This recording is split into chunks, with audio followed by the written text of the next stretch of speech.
치솟는 집값, 고용에 대한 불안, 하루하루가 긴장과 불안의 연속인 우리 사회. 그 사이 대한민국에서는 아이 울음소리가 사라져가고 있습니다.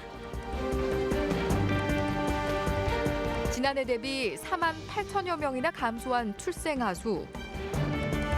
연간 출생아 수 역시 사상 최초로 40만 명 아래로 떨어졌습니다. 그리고 양육자들은 육아 환경 개선이 시급하다고 말합니다. 첫째 아이를 키우고 있고 둘째 아이 지금 임신 중인데 일을 나가게 되면은 아이 둘을 믿고 맡길 수 있는 보육 기관을 너무 찾기가 힘들고 육아 종합 포털 사이트에 의뢰를 했더니 아직은 그때그때 필요한 인력이 마땅치 않다고 얘기를 하시더라고요. 저출산의 주된 요인으로 꼽히는 양육에 대한 부담, 막대한 정부 예산이 투입되고 있지만 해결 방안은 마땅치 않은데요. 지금 양육의 어려움을 극복하기 위한 특별한 품앗이가 진행 중입니다. 지역사회와 함께 아이를 돌보고 소통의 공동체를 만들어가는 사람들. 저출산 극복의 대안으로 떠오르고 있는 공동육아 현장을 만나봤습니다.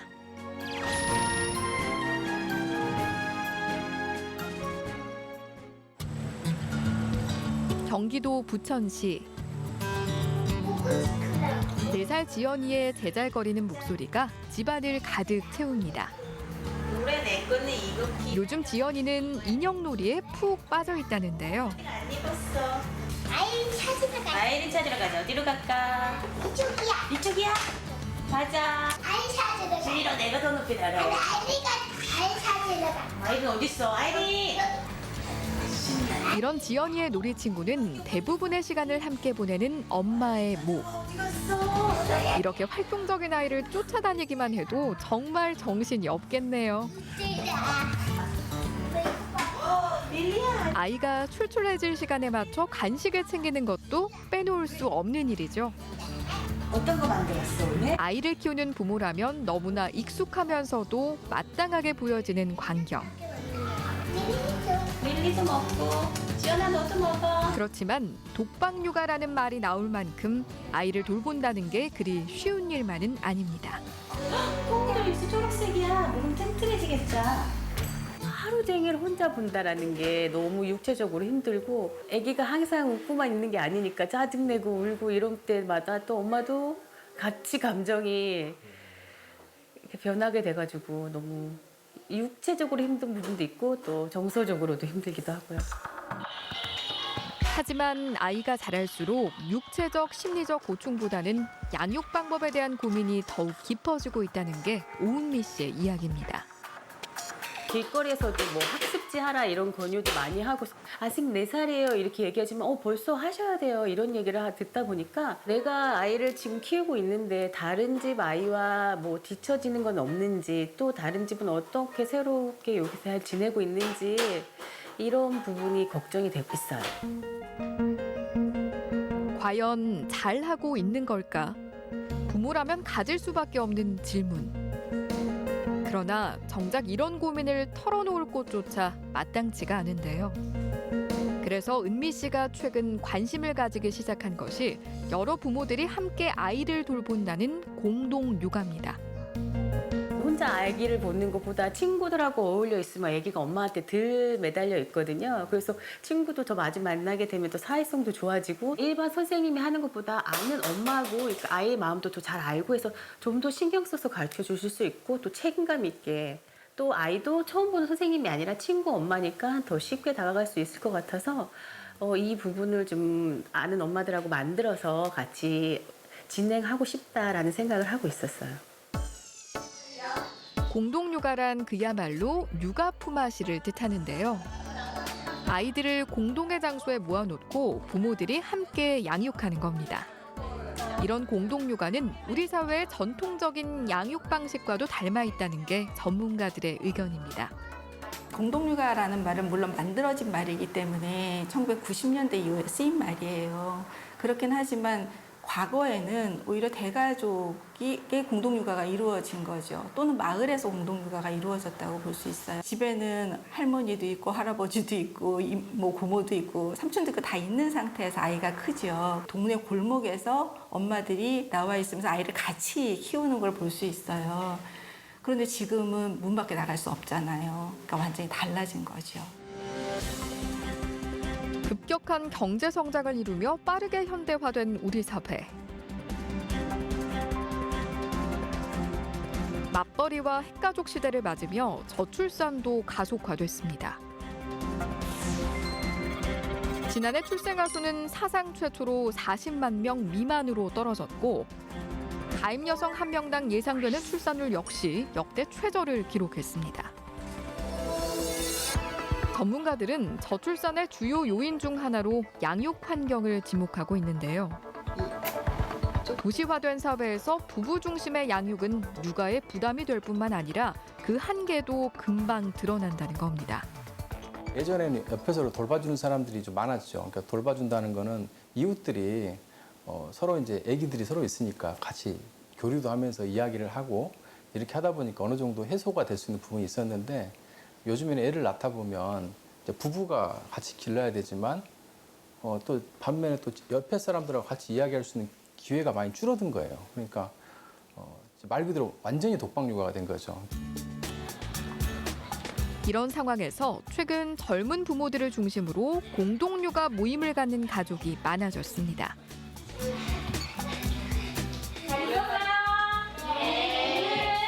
유찬 이모가 선생님 하는 날이에요. 한 명씩 부르면 나가 하이파이브 하고 가는 거예요. 알겠죠?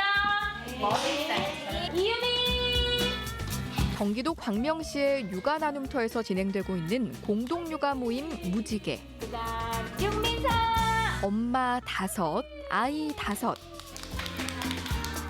지난해부터 시작한 모임은 어느덧 1년이 넘어가고 있는데요. 지금은 누가 봐도 베테랑 선생님들이지만 처음 모임을 시작했을 때만 해도 서툴고 부족한 것 투성이었다고 합니다. 저는 이런 쪽에 전공을 해서 이제 제가 처음에 모집을 하고 할 때는 어려움이 없었는데 이제 엄마들은 한 번도 해보지 않은 엄마들이어서 되게 처음에는 힘들어했어요. 근데 이제 한 번씩 하다 보니까 또 자기 아이를 위한 활동을 친구들과 함께 하는 거기 때문에 크게 어려워하진 않았고요. 지금은 다 베테랑이 돼서 저보다 더 잘하는 엄마들이 되게 많아요.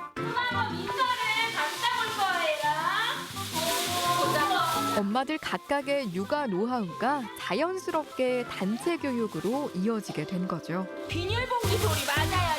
하지만 무엇보다 중요하고 소중했던 것은 공동육아 모임을 통해 그야말로 든든한 육아 동지가 생겼다는 겁니다. 육아에서 오는 스트레스도 저희 엄마들이랑 같이 만나서 풀고 정보도 교환하고 맛있는 음식 하면 같이 나눠 먹기도 하면서 이제 정말 품앗이죠. 서로 잘하는 거 나누고 정보도 주고 하면서 제일 좋은 거는 좋은 친구가 생긴 거예요. 저도 그렇고 아이도 그렇고. 정보를 공유하고 발전해가는 과정. 전문가들 역시 이런 과정을 공동육아의 순기능으로 보고 있습니다. 서로 정보를 주고받으면서 같이 하면서 뭐가 올바른 정보인지를 해볼 수 있는 거예요. 검증이 가능해요.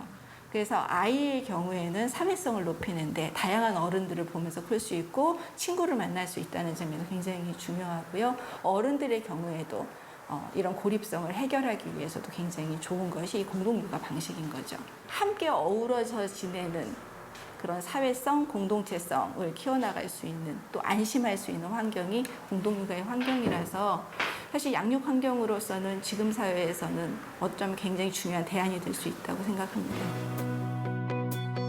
공동육아에 대한 수요는 점점 늘어나고 있는 추세입니다. 정부 역시 저출산과 고령화 사회에 대한 대안으로 육아 환경 개선안을 속속 내놓고 있는데요. 출산율 목표를 제시하는 그동안의 정책과는 다르게 국민의 삶의 질을 높이는 것이 중요하다는 데 뜻을 같이 하고 여기에 몇몇 지자체들도 공동육아 활성화 정책을 본격적으로 추진하고 있습니다.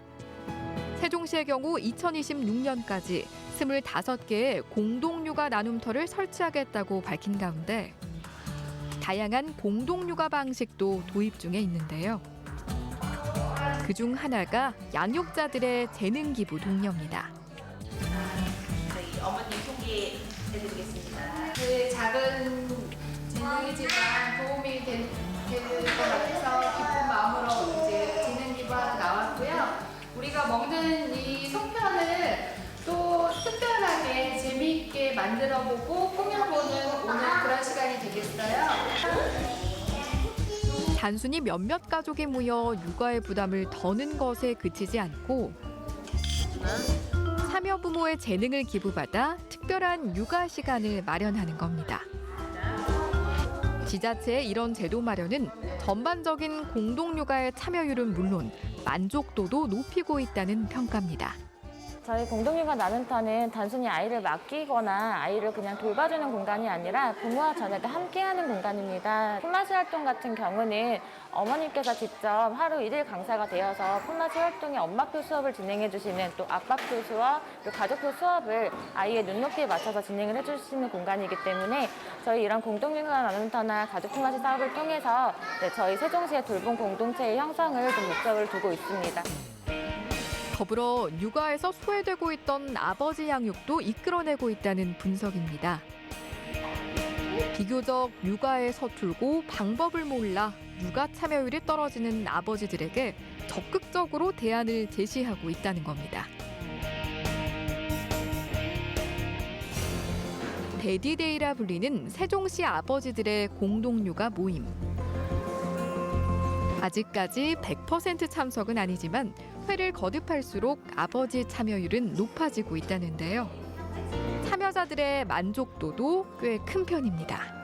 두 번째 참석을 하는 건데 글씨 쓰는 것 자체도 되게 재미있고 아이가 이제 조금씩 글씨가 더 늘어나거나 이제 성장하거나 그런 것도 보면서 되게 좋은 것 같고요. 무엇보다 이제 같이 할 수 있는 시간을 이렇게 오롯이 보낼 수 있으니까 그게 좋은 것 같아요. 그래서 앞으로도 쭉 하고 싶습니다. 공동육아의 가장 큰 장점은 아이를 누군가에게 맡기지 않고 부모가 함께 돌본다는 겁니다. 그만큼 아이와 함께하는 시간이 길어질 수밖에 없는데요. 이는 아이의 정서 발달과 관계가 깊다고 합니다. 어렸을 때 정서적으로 풍부하게 좀 돌봄을 받고 자라는 아이들은 이런 정서적인 관리가 잘 돼서 오히려 학습의 효과가 높아진다는 거죠. 요즘에 이야기하는 학업 탄력성이라든지 뭐 이런 거 부분들도 사실 정서적인 뇌하고 직접적으로 관련이 많이 되는 부분입니다. 그렇기 때문에 어렸을 때 공동육아를 통해서 부모님하고 같이 성장하는 모습을 경험을 했다고 하면 향후에도 굉장히 좋은 결과들이 나올 수 있는 그 가능성이 커지죠. 이제 공동육아는 소규모 모임을 넘어서 지역 공동체 문화로 확대되고 있습니다. 광진구에 위치한 한 어린이집. 평범해 보이는 이 어린이집도 사실 지역의 부모들이 운영하고 있는 공동육아 어린이집입니다. 자그마치 22가구가 함께 운영하고 있다는데요. 작년까지 일반 어린이집을 다녔던 송아도 올해부터는 이곳 공동육아 어린이집을 다닙니다. 그런데 가장 큰 변화는 송아가 아닌 엄마 아빠에게 찾아왔습니다. 가장 크게 다른 점은 부모 참여가 가장 틀린 것 같아요. 일반 어린이집은 아이만 가는 어린이집, 그리고 여기 공동육아 어린이집은 아이와 부모가 함께 다니는 어린이집. 그게 가장 크게 다른 점인 것 같아요. 엄마 아빠가 함께 다니는 어린이집. 말만으로는 쉽게 와닿지 않는데요. 여기 어린이집 구석구석을 돌며 빨랫감을 정리하는 사람. 어린이집 관계자 같지만 이곳에 아이를 맡긴 학부형입니다. 이쯤 되면 왜 엄마 아빠가 함께 다닌다고 하는지 아시겠죠? 선생님들이 모든 걸 다 칠 수도 없고 그러니까 부모들이 돕는 면이 있고 그다음에 애들 쓰는 걸 어떻게 사용하고 있나 그런 확인하는 차원에서 매일같이 부모들이 이렇게 참여하고 합니다. 뒷정리 싹 해놓는 거죠. 다음 아침에 편하게 선생님들 애들 보육활동 할 수 있게 순번제로 돌아가면서 예, 순번제를 이곳 역시 보통의 어린이집처럼 보육교사를 두고 운영하고 있지만 부모가 함께 아이를 돌본다는 공동육아의 개념만큼은 그대로 이어가고 있는 겁니다. 부모들은 수시로 어린이집을 방문해 함께 아이들을 돌보고 수업에도 참여합니다. 사실 이 어린이집을 짓고 리모델링하는 과정에도 부모들의 손길이 닿지 않은 곳은 없습니다. 집에서는 사실 이제 그 자체가 그냥 내 혼자 일이고 집안이 그런데 이제 여기서 하는 일은 모든 애들 거 같이 하니까 더 뭔가 내가 더 애정을 쏟게 되고 내가 더 잘하면 여러 명 애들이 좋겠다. 또 선생님들도 좋고 다른 부모님들도 좋고 그런 면에서 그런 재미가 있죠. 힘들지만 재미가 있죠. 아이들 사이에서 낯익은 얼굴이 보이는데요. 뮤지컬 배우 홍지민 씨입니다. 지민 씨 부부도 첫째 딸 도로 씨를 이곳 어린이집에 보내고 있습니다. 엄마는 여자. 엄마는 여자. 아빠도 남자. 아빠 남자. 사랑해요. 똑똑해요. 감사해요. 감사하고 사랑합니다. 우리 가족. 홍지민 씨 역시 부모의 적극적인 참여와 믿을 수 있는 지역 공동체를 공동육아의 가장 큰 장점으로 들고 있습니다. 잘했지 엄마.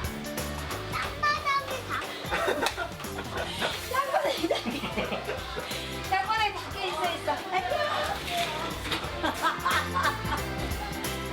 요즘에는 사실 다 그 대가족 중심이 아니라 소가족 중심이라서 정말 집안에 무슨 큰일이 생겼거나 어떤 갑자기 무슨 일이 생겼을 때 안심하고 맡길 수 있는 곳이 사실 현실적으로 많이 없잖아요. 근데 자연스럽게 이곳과 생활하고 어울리다 보니까 아빠들의 참여도가 자연스럽게 더 많이 높아지고 그러다 보니까 조금 더 저희들이 생각하는 약간 이상적인 가정의 중심으로 모든 라이프가 이렇게 바뀌어지는 것 같아서 저는 저희 부모들은 처음 생각했던 것보다 훨씬 기대 이상으로 이 지금 공동육아에 만족을 하고 있습니다. 공동육아 어린이집의 또 다른 특징은 부모들의 교육관이 적극적으로 반영되고 있다는 겁니다. 아이 지금 뭐 찾고 있어요? 강아지 풀. 여기 있어요. 이곳의 학부형들은 주입식의 인지교육보다는 자연체험 위주의 교육 방식을 택하고 있는데요. 자연의 흐름에 맞춰 진행되는 교육. 그래서일까요? 하루 일과 대부분은 자연에서 뛰어놀기입니다. 이렇게 해서 돌리면서 이제 이게 잘 끊어지니까 살살 빼줘요. 한 바퀴만 돌리면서 꽃이 피면 여기 꽃을 하나 꽂아주면 핀 꽂은 토끼. 아이들이 굉장히 좋아해요.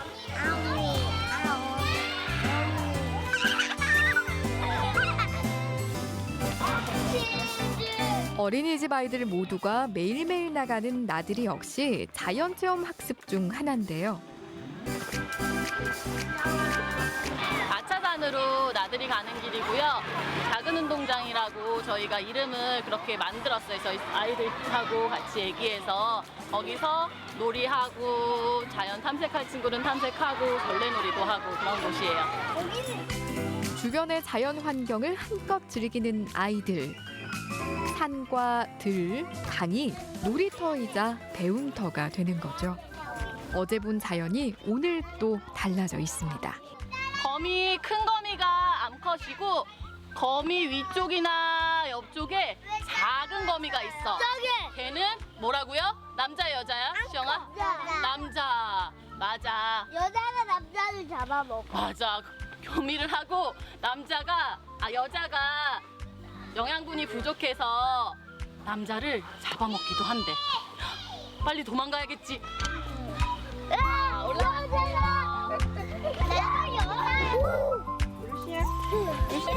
산에 도착해서도 보육교사는 아이들을 통제하지 않습니다. 스스로 느끼고 배우는 과정. 그 어떤 강요도 없는 이 시간인 아이들에겐 행복입니다. 친구들이랑 이렇게 나와서 노니까 너무 좋아. 아이들의 상상력은 자연을 때로는 장난감으로, 때로는 교구로 활용하기도 합니다. 나뭇잎을 왜 귀에다 댔어? 전화기처럼 쓰려고요. 같이 놀고 있던 예주랑 신호보냈어요. 신호보내! 매일매일 나들이를 하고 자연과 함께 시간을 보내는 아이들. 부모들의 적극적인 동참이 없었다면 쉽게 결정할 수 없었던 일이겠죠. 교사 역시 개방적이고 자유스러움을 이곳의 큰 장점으로 꼽습니다. 어린이집 자체도 어린이집이란 표현보다는 이제 터전이란 표현을 하고 있어요. 그래서 그 터전이란 공간도 이제 폐쇄적인 공간이 아니거든요. 각 반도 열려 있는 공간이기 때문에 무슨 반이라는 개념보단 방으로 넘나듦이 자연스럽거든요. 그러니까 열린 공간, 그러니까 나들이도 그런 개념의 하나인 것 같아요. 그래서 나들이도 열린 공간으로 나와서 아이들이 놀 수 있다는 거, 이게 가장 큰 저희 어린이집 장점이 아닐까 생각합니다. 어린이집 한쪽에 마련된 텃밭에서는 농사 체험이 한창입니다. 열무 씨앗이 이렇게 자랐네? 우와! 근데 여기서 계속 자라면 크게 자랄 수 없어서 우리가 화분으로 다시 옮겨줄게. 여기 끝을 잡아서, 끝을 잡아서 여기 있어요. 초롱, 여기 하얀 부분 다 덮어? 다 덮어요. 자, 지원이 가져가고요. 고사리 같은 손으로 야무지게 삽질을 하는 아이들. 이렇게 키워낸 채소들은 아이들의 식자재로 이용하고 있다고 합니다. 직접 만들어서 키우고 해서 먹으니까 너무 좋아하고, 아이들 농사일 하면서도 힘들 때 있거든요. 근데 그런 것들 수확해서 먹을 때 전 부치고 이럴 때 고생 끝에 낙이 온다면서 자기들끼리 얘기하면서 신나하면서 잘 먹고 그래요. 아이들의 하루 일과가 그야말로 자연에서 시작해 자연으로 끝이 나네요. 그날 저녁. 놀고 있을래? 기다려봐. 어린이집 하원 후 몇몇의 아이들과 엄마들이 한 집에 모였습니다. 저녁 마실이라는 이름의 이 모임은 단순히 학부형들끼리의 만남이 아닌 한 동네 이웃으로 음식도 나눠 먹고 소통도 할 수 있는 시간이라고 하는데요. 공동육아 어린이집에서 그 하원 후에 이제 활동으로 마실 활동이 있어요. 그래서 아이들이 뭐 우리 집에 오고 또 놀러 가기도 하면서 하원 후에 이제 교류를, 이제 관계를 계속 더 쌓아가는 활동이에요. 네, 오늘 고생하셨습니다. 양육자들은 잦은 만남을 통해 육아에 대한 정보를 공유하고 고민도 함께 해결합니다. 자연스럽게 유대 관계도 깊어졌습니다. 애기 키우면서 되게 고민거리가 많잖아요. 근데 그때 해결해야 되는 게 물어볼 사람이 엄마밖에 없어. 그리고 친구들은 아기를 키워도 연령이 다르거나 아니면 결혼을 안 했거나 이런데 또 이제 여기 산들에 와서 너무나 제가 이제 정보를 주고받고 할 수 있는 사람들이 너무 많이 생긴 거가 저는 너무 좋은 것 같아요. 저 역시도 신입이에요. 저 역시도 이렇게 따지고 보면. 맞아. 네, 근데 이렇게 뭔가 함께를 같이 할 수 있었던 그게 너무 저한테 좋았던 거예요. 내가 그전엔 좀 우울증이 있었는지 좀 무기력한 게 되게 많았었어. 집안 살림 되게 하기 싫었었거든. 근데 산들에 와서 할 일이 많잖아. 그러니까 내가 조금씩 더 달라지는 것 같고 생각이 되게 많이 바뀌었어. 나 여기 산들 올 때 엄청 까칠한 사람이었어 되게. 근데 지금은 둥글둥글? 육아에 대한 고민으로 시작했지만 지금은 스스로가 더욱 성장했음을 양육자들은 느끼고 있습니다. 먹을까요? 그리고 이제는 공동 육아를 통한 소중한 추억을 아이들에게도 함께 나누어주고 싶습니다. 어릴 적 제 기억을 더듬어 보면 요 연립촌에 사는 아이들이 다 학교를 가기 전에 다 모여요. 다 같이 학교를 가요. 둘레둘레 손잡고 학교를 갔다 와서 가방 풀어놓고 또 마당에 다 모여요. 그럼 그냥 노는 거예요. 엄마가 이제 나오셔서 큰 평상이 있었거든요, 마당에. 거기서 이제 뭐 전 같은 것도 구워주시고. 네. 그래서 그때 아마 그 당시에 공동육아라는 거를 제가 경험을 하지 않았을까 싶어요. 그래서 그 추억이 지금 너무나 좋고, 그리고 그런 추억이 저는 이제 송아도 그런 추억을 가지고 살았으면 좋겠다라는 생각이 들거든요. 육아란 아이를 돌보고 키우는 것이라고 합니다. 하지만 많은 사람들이 아이를 키우며 더 많은 것을 배운다고들 하죠. 아이를 통해 책임감을 배우고 세상과 소통하는 것. 어쩌면 공동육아의 주된 목적도 지역 공동체와의 소통과 지지가 아닐까요? 공동육아라는 게 단어 그대로 아이들을 같이 돌본다라는 의미도 있지만 실질적으로는 부모를 성장시키는 곳이라고 생각을 하고 있고요.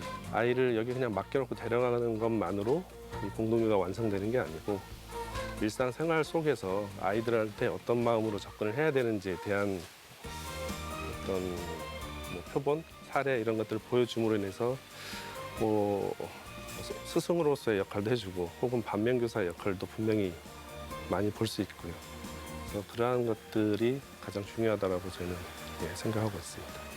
이 출산의 문제를 가족만의 한 가정만의 문제로만 생각하지 않고 지역사회 문제로 가져간다는 데 의미가 있고 가족 안에서 출산을 해서 양육해야 되는 어려움이 있을 때 지역사회가 지원해 준다는 의미가 있기 때문에 한 아이를 낳으면 우리 지역사회 안에서 지역사회 아이들로 키워간다는 의미가 굉장히 강합니다. 그래서 이러한 인식을 바꿔주는 운동이고 캠페인인 거죠. 그리고 공동육아 사업이 이 모든 문제를 해결할 수는 없겠지만 전체적으로 아이를 낳게 하는 사회적 분위기를 조성하는 데에는 상당한 기여를 할 것이라는 생각이 드네요. 아이 하나를 키우는데 온 마을의 힘이 필요하다는 인디언 속담처럼 큰 사회적 지지가 필요한 육아.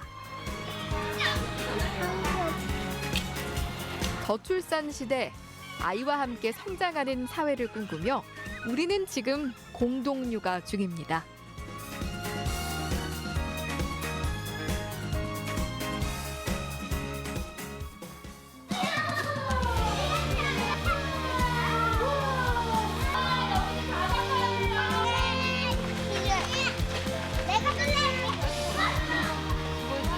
다른 거. 다른 거. 뭐 할 거야 이걸로?